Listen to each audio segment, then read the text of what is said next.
Hey, what's going on, everybody? My name is Corey, better known as the C-Man, and I want to welcome you to another edition of the C-Man Cinema Sit Down. Right behind me is literally the IMAX Theater at the AMC in Portchester. I'm fresh out the theater, and this is one of the movies where I was like, you know what, if I can find a poster to stand next to, I'm going to stand next to a poster and do this review. This is a movie we've been waiting for a long time. This is a movie that had a lot of high expectations, had to accomplish and do a lot of things. A lot of people had a lot of theories. I had some theories. Whether those are right or wrong, it don't matter, because Sam Raimi's back making superhero movies, and this thing is fantastic. What am I talking about? Why don't you pull up a chair?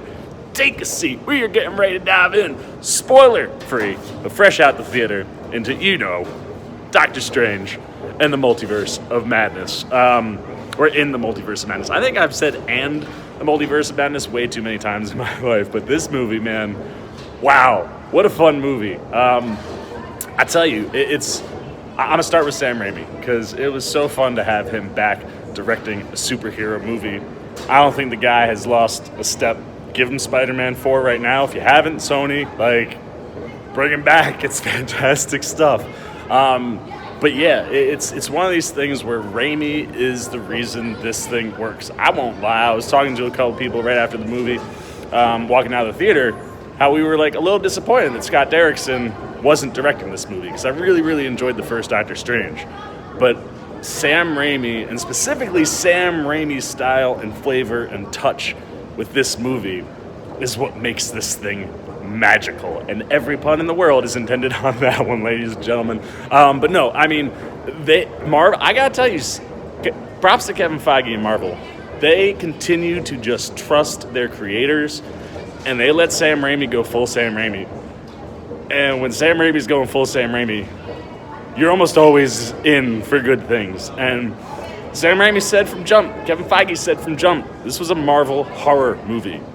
And, you got your Doctor Strange flavor of jokey jokes in there. I think Michael Waldron, who wrote the Loki series and wrote this screenplay, did an excellent job balancing what you want out of a Doctor Strange movie. The relationship between Strange and Wong, how they feed off each other, and little jokes that you get between Wong and Strange. That stuff is in there, and there are a lot of light moments early. I would say we've seen it in the trailers.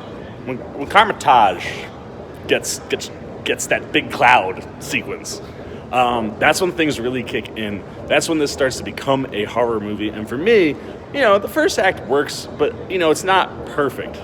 But once you get into that Cumberbatch stage and you start going into what this movie is trying to be, holy cow, man, Sam Raimi. Man, he knew what he was doing, and I love that flavor of Sam Raimi Strange. It was perfect for a multiverse movie. It's perfect for a Marvel horror movie.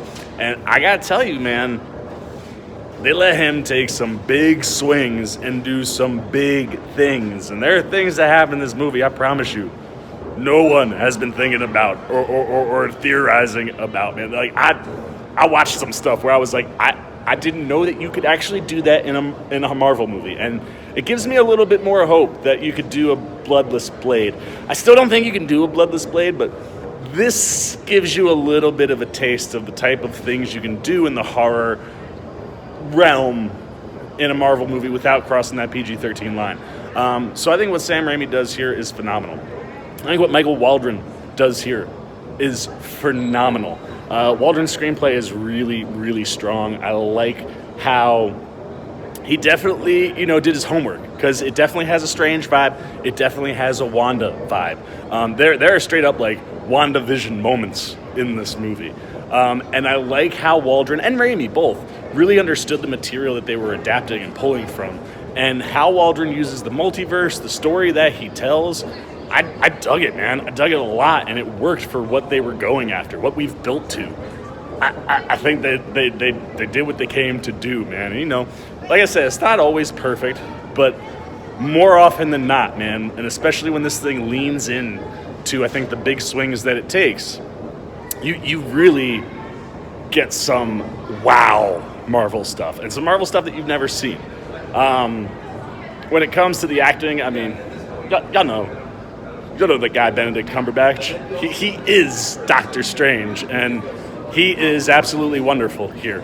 And you know, Elizabeth Olsen, Wanda Maximoff, the Scarlet Witch, also fantastic. The different versions of them that we get in the movie really work. There are things about the different versions that I think some of us thought we knew about. Promise you, it's not exactly what you think it is.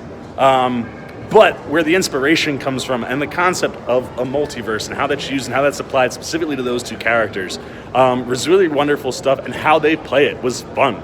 It's fun to see Strange kind of do some things that, you know, you wouldn't expect him to. And it's fun to watch Liz Olsen lean into the Scarlet Witch stuff. You know, watching WandaVision, knowing WandaVision was coming, knowing this Doctor Strange movie was coming, we're all waiting and hoping, I think, for that Scarlet Witch moment. And we got it in WandaVision, and they really build on it quite well. And her performance, I mean, it's right there. It's one of those where I almost feel like I really could have used a Wanda movie so you could really lean into some of the emotional beats. I don't think all the emotional beats in this movie land because you're getting so caught up in the fantastical and like the wow and wildness of what you're seeing. But what Olsen brings performance-wise is just as rock solid as everything that you've seen her in.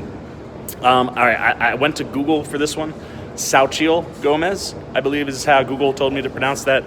She's excellent. I saw Benedict Wong sticking up for her on Twitter because she was getting some hate. Anybody that had nonsense like that to say, you can kick rocks and walk to the door.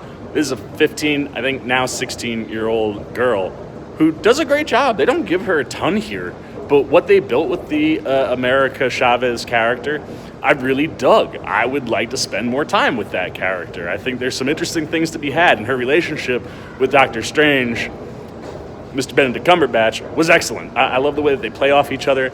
I love the fun, but also the seriousness that they have together. When their relationship starts locking in, that's another part of where like this movie really kicks into gear and starts really working for me. Benedict Wong, same thing, man. I mean, his relationship with Strange and Benedict Cumberbatch is excellent. Things that they have happen to each other in the movie, things that they do, and how they play off each other. It's fun all the way to the end. And I love how, like, even in the most serious and dire of moments, the two of them can kind of just have like a wink and a smile to each other with something they say or just a nod. And I just love watching them work. Now, and then also Rachel McAdams. It was awesome to have her back. I liked how we utilized the Christine Palmer character. And she has, one or two really solid moments. But this thing really is about Benedict Cumberbatch, Liz Olsen, Doctor Strange, Wanda Maximoff / Scarlet Witch. I just dig what that story does. I got questions. You get to the end of a movie like this, you're going to have some questions, and we got some unknowns. And I'm really interested to see where these two stories go, specifically Strange. And Wanda. Both of them in particular, I'm very interested to see where we go with them. Where Strange lands, I'm very intrigued. Probably the biggest surprise of the entire movie ties to Doctor Strange. Make sure you watch your post-credit scenes.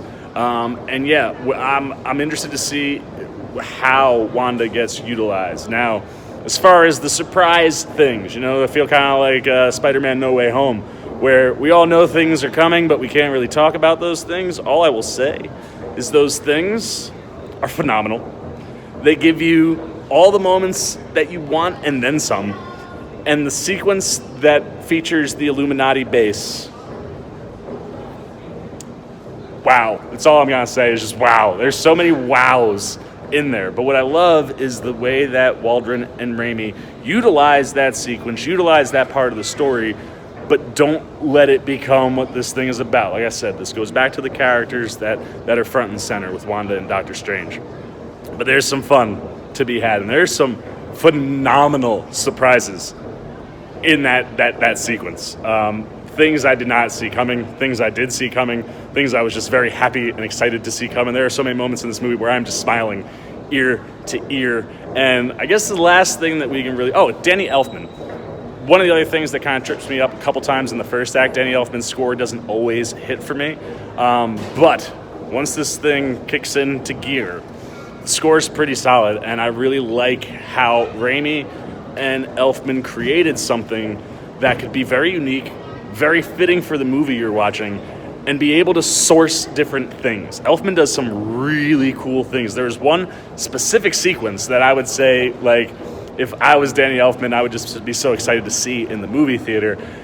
And then there's another moment where I was just like, oh, I can't believe that they just did that. That was so cool. So while it doesn't always hit, there's a couple wonky, I think, score and soundtrack choices.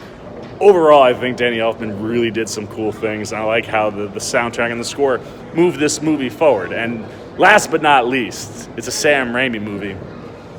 We got to mention Bruce Campbell. It's been rumored. I can confirm it. His cameo is wonderful. It's absolutely wonderful. Like the perfect cameo for Bruce Campbell in a Sam Raimi movie. That's all I'm going to say about that. That's all I'm going to say about the movie. I guess we should probably give this thing a score. Let's get the C-Maniacs up. As I said, your actors, performers, phenomenal. Benedict Cumberbatch, Elizabeth Olsen, they really carry this thing. They do really dynamic work. They do some of the best stuff that they've done with these characters. And they have fun while doing it, even though that fun can be terrifying because Sam Raimi makes a horror movie here. I would say from about the first, once you get to the second act forward, this is a legit Marvel horror movie, and it's a lot of fun. And when they let Raimi lean into being full Raimi, this thing shines. And when they're really meshing that Strange and Wanda storyline and world with what Raimi can do, you get some really cool things in here. There's some wonderful pop moments. Everybody that shows up from the cast is excellent. There are so many things that are now in play, theoretically, for the MCU going forward. You just can't not be excited.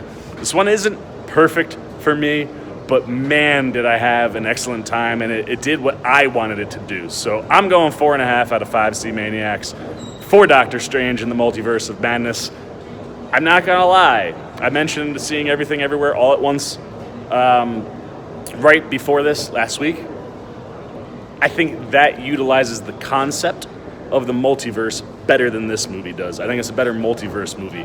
But this movie uses the multiverse perfectly for a comic book film. The way it utilizes the multiverse to lean into the comic book stuff is just a ton of fun. If you're a comic fan, I promise you are going to be super happy with this. So 4.5 out of 5 C-Maniacs for the C-Man. I'm all done. Now I want to know what you guys are thinking.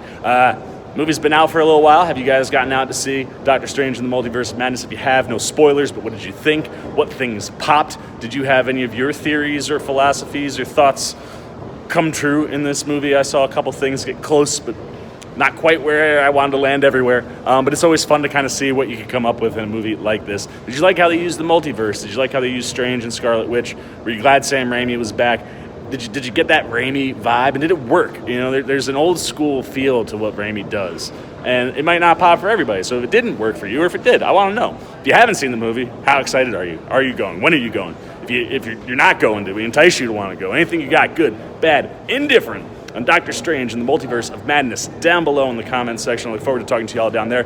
As always, if you enjoyed this video, please give me a thumbs up. And if you're new, you want to come hang out with the C-Man anytime we're talking movies, TV, trailer, reactions, you haven't yet, you want to show a little love and support to this guy, come. Join C-Maniac Nation by jumping over there, hitting that subscribe button, hit that little bell if you want those alerts, and until next time, for the C-Man's Cinema Sit Down, fresh out the theater, AMC Portchester, Doctor Strange in the Multiverse of Madness. If you're a Marvel fan, if you've been following these things, get out your seat, go see this movie. It's fantastic. For the Cinema Sit Down, I'm the C-Man. I'm signing off. Peace! Oh, hey, what's going on? You must be sticking around because you're looking for more content featuring this guy. Well, guess what? You're in the right place. You can check out more videos right here and right here. And if you have and you want to come join that C-Maniac Nation, you can hit that subscribe right over there.